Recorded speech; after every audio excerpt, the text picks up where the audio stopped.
বিসমিল্লাহির রহমানির রহিম। জনতার কণ্ঠে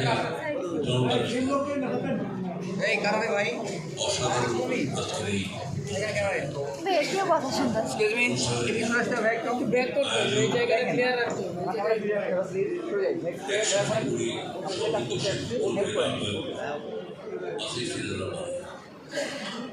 উপস্থিত আছেন প্যানেল আলোচনার মধ্যে ডক্টর আব্দুল মতিন, এল Chowdhury, doctor Amirul Islam, doctor Syed engineer Rashid,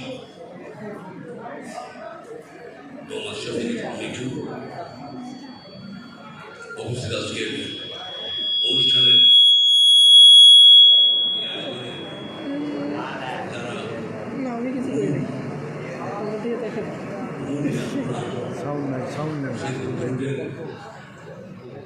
বিভিন্ন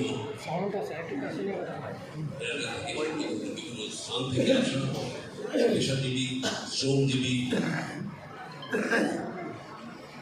আমাদের সমাজসেবী, রাজনীতিবিদ, সর্বস্তরে আমার সাথে ভাইরা সাংবাদিক ভাইরা, আসসালামু আলাইকুম।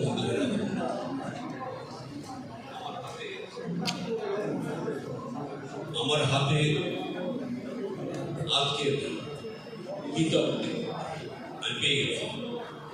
আপনাদের সমস্ত বক্তব্য, যারা প্রশ্ন, সে প্রশ্নগুলো ওখানে আছে। উত্তর আমাদের সম্মানিত দিয়েছেন। আপনারা আমার কাছে সরাসরি আমি হয়তো সব চেষ্টা করবো বলার, কোনটা বাদ পড়লেও কোনো অসুবিধা নেই। আমার কাছে লিখিত সমস্ত লিস্ট করে আমাদের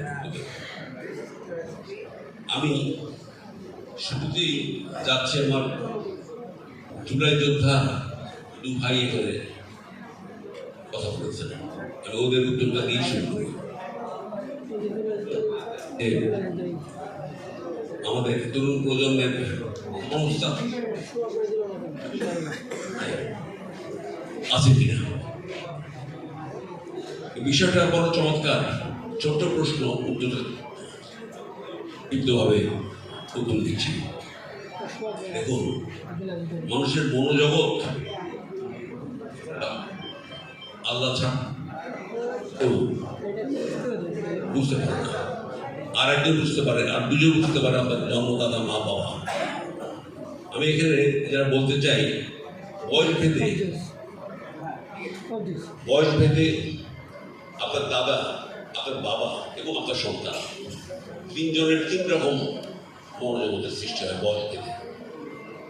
এবং এর প্রেক্ষিতে সময় বলে দেয় কার কখন দাবি এবং কার মনের ইচ্ছা কি।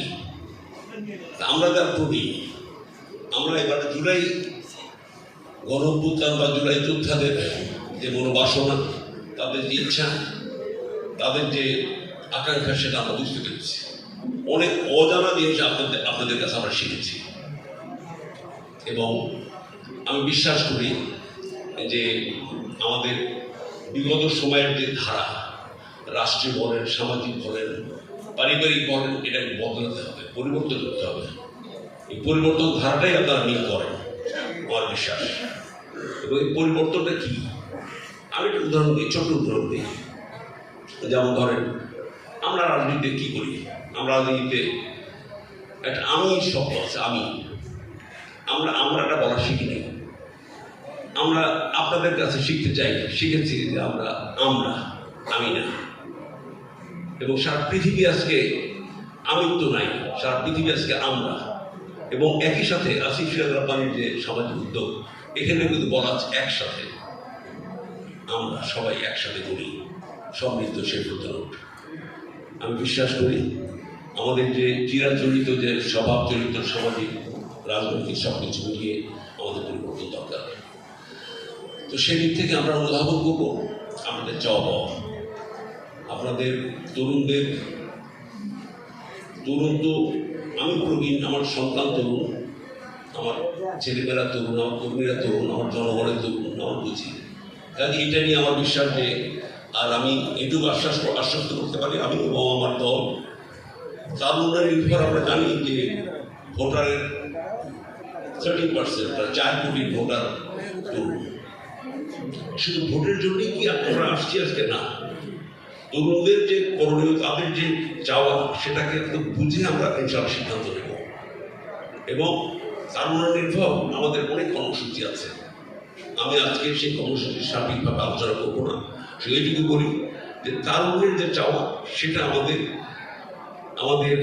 যে 31 দফা, আমাদের যে ইশতেহার দলীয়, সেটার মধ্যে সব কিছু আছে। এবং তরুণদের জন্য আমরা অগ্রাধিকার দিতে প্রায়োরিটি বেসিস আমরা অনেক কিছু করবো ইনশাআল্লাহ।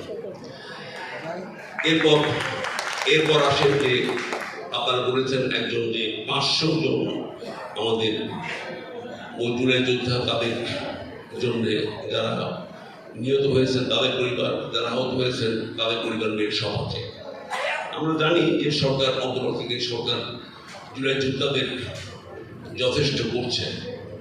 আমরা এই ধারাবাহিকতা রক্ষা করব এবং এর চেয়ে বেশি কিছু করার চেষ্টা করবো।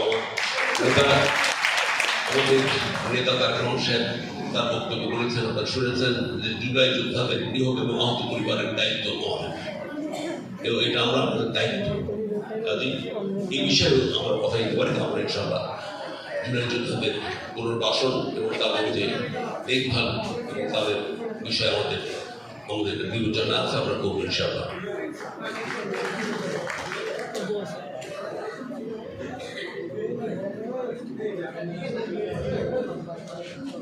বিক্ষিপ্তভাবে আমি কিছু নোট করেছি, সেই নোটটা আমি করি। যেমন ধরেন, ইমাম, একজন ইমাম সাহেব তার প্রথম বক্তব্য তিনি ছিলেন, তিনি বললেন যে আমাদের মসজিদে ইমামতিতে আপনার আমাদের বাক স্বাধীনতা বা সত্য কথা বলার অধিকার আছে কিনা বা থাকবে না কেন? এই ক্ষেত্রে আমার কথা হলো, দেখেন, ইমাম হচ্ছে একটা সমাজের প্রতিনিধি, লিডার অফ একটা সোসাইটি। শুধু নামাজের ইমাম উনি নন, সমাজেরও কিন্তু একজন ইমাম, সমাজেরও একজন নেতা, অবশ্যই বড় অধিকার আছে। আমরা খুতবার মধ্যে আমরা বয়ান শুনি, কোরআনের বাণী শুনি, আল্লাহর বাণী শুনি, হাদিসের বাণী শুনি। এর সাথে সাথে এই কোরআন হাদিস কেন? কোরআন হাদিস তো সমাজের জন্য আল্লাহর দিক নির্দেশিকা।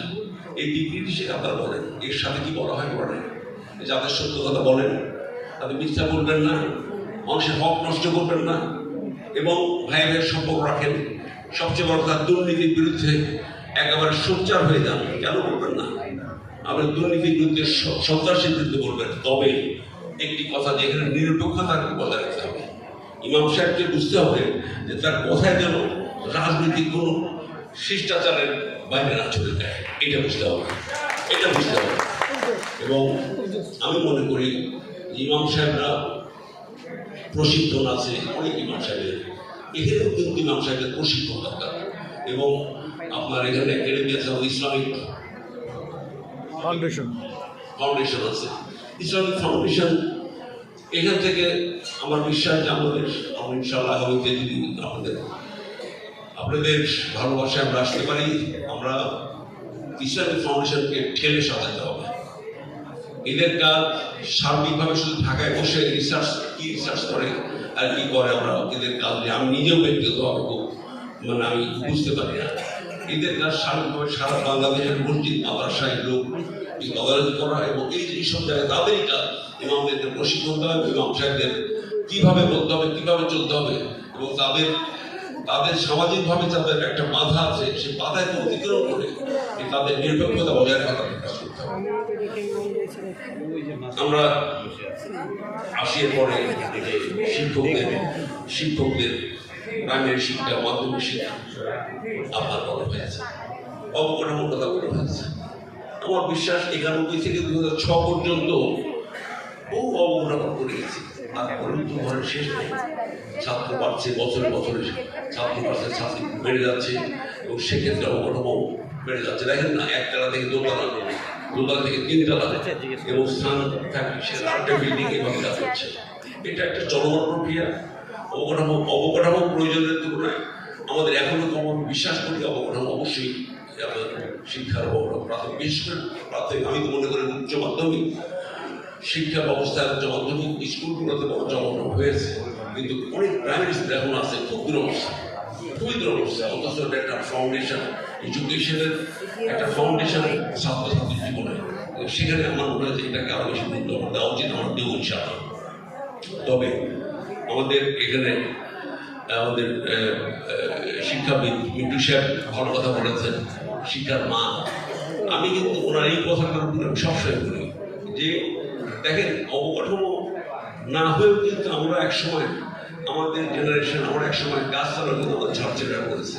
বন্যা অবলিত ধুরুটে আপনার ভেঙে চলে গেছে স্কুল, সেই স্কুল বেঞ্চ আর গাছের নিচে বসে শিক্ষক ছাত্ররা কিন্তু লেখাপড়া করেছে। কিন্তু লেখাপড়া বন্ধ হয়নি, কিন্তু আমার কথা হলো যে এখানে মানের বিষয় খুবই খুবই তাহলে মান বৃদ্ধি কি করতে হবে? মান বৃদ্ধি, যে শিক্ষক তিনি নিজেদের শিক্ষক ভালো শিক্ষিত না হন, নিজের শিক্ষার্থীরা শিখে দেবে কি, তাই না? যে শিক্ষকদের যে training orientation very important, very very important. আমরা যখন, আমি মনে আছে আমি যখন এখানে প্রথম এমপি হলাম, আমার বয়স তখন 40 বছর, আমি তখন জানি না পার্লামেন্ট কিভাবে চলবে, কিভাবে বলবে, কিভাবে কথা বলবে, জানেন? আমি 91 থেকে 5টি বছর আমি প্রতি সপ্তাহে লাইব্রেরি, পার্লামেন্ট লাইব্রেরি যেতাম। আমি লাইব্রেরি পড়াশোনা করেছি, দেখেছি, শুনেছি, ফলো করেছি, আমার সিনিয়র ফিরে যাচ্ছে, তাদের দেখেছি কিভাবে কাজ করে।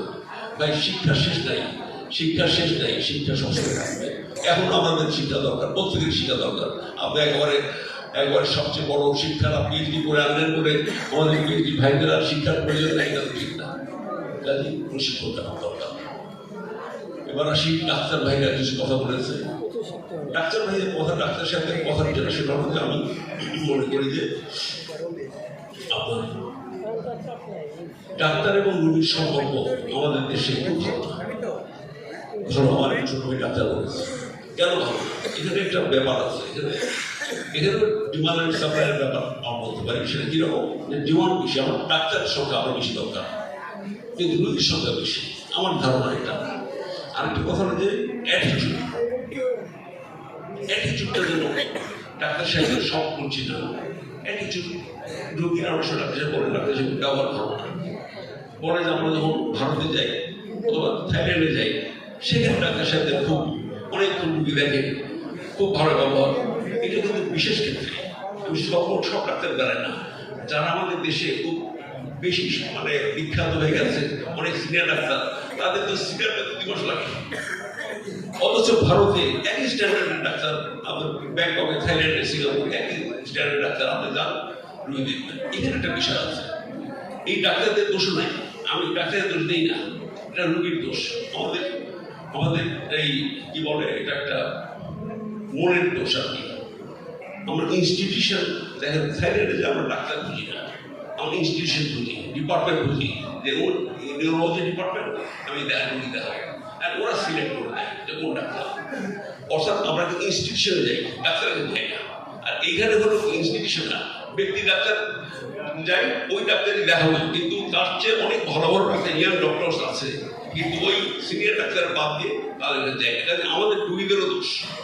আমরাও কিন্তু মানুষের এমন হয়েছে, ওই ডাক্তার কাছে আগে না চিকিৎসা হতো। সো এইখানে এটাকে করতে গেলে যেটা হবে, ইনস্টিটিউশনকে বড় করতে হবে, ডাক্তারকে ছোট করতে হবে। মানে ছোট মানে কি, মানে ইনস্টিটিউশনটাকে যেমন জায়গায় যে শাহালি ডাক্তার, শাহালি কাছে যাই না, শাহালি হসপিটালে যাই, এটি করতে হবে। শাহালি হসপিটাল আমার কাছে বেটার, তার ম্যানেজমেন্ট বেটার, ডাক্তার বেটার, এই আর তারপরে ডাক্তার। এইসব বিষয়ে আমাদের একটা বিষয় আছে। আর হেলথ কমপ্লেক্স যেটা, সেটা হচ্ছে দেখেন, আমরা দেখেছি যে আপনার কমিউনিটি, আপনার ইংল্যান্ডে আপনার কমিউনিটি ক্লিনিক আছে, সেখান থেকে শুরু করে আমাদের হেলথ কমপ্লেক্স যে আমাদের ইয়েতে আছে উপজেলায়, এগুলো ডাক্তার আছে, ইকুইপমেন্ট নাই, যন্ত্রপাতি নাই, যন্ত্রপাতি আছে, ডাক্তার নাই। এটা জগা কিছুটা অবস্থা। আপনার যে ডাক্তার অথবা তার যে ধরেন যিনি চিকিৎসা করবেন, টেস্ট করবেন, এই করবেন, সেই করবেন, সেগুলো কিন্তু আজও পর্যন্ত সাফিসিয়েন্ট হতে পারে, সাফিসিয়েন্ট হতে পারে। এইখানে দেখেন আমাদের হেলথের বিষয়ে যেটা, সেটা হলো যে আমাদের 21-26 স্বাস্থ্যের উন্নয়নের জন্য হেলথ কার্ড ব্যবস্থা এবং জিডিপি 5% স্বাস্থ্যকে বন্ধ থাকবে বলে আমরা বলেছি। জিডিপি হেলথ সেক্টরে এখন নগণ্য ছিল, আর যাই বা ছিল বিগত ফ্যাসিস্ট আমলের সময় সবই হেলথ সেক্টর চুটকালে দিয়ে রেখে পাবলিক সেক্টর এই কাজ আর আসতো না। জিডিপি বাড়াইতে হবে হেলথ সেক্টরে, কারণ আমাদের এই সমস্ত যে আমাদের যে প্ল্যান প্রোগ্রাম আছে সেগুলো হলো যে বিনা চিকিৎসায় যেন মারা যায়, বিনা চিকিৎসায় রোগী মারা না যায়। আপনি দেখবেন যে কোনো উন্নত দেশে সেখানে আপনার গভর্নমেন্ট হসপিটাল ফ্যাসিলিটি বেশি হয়, সেখানে বিনা পয়সায় অথবা কম খরচায় রুগী দেয়।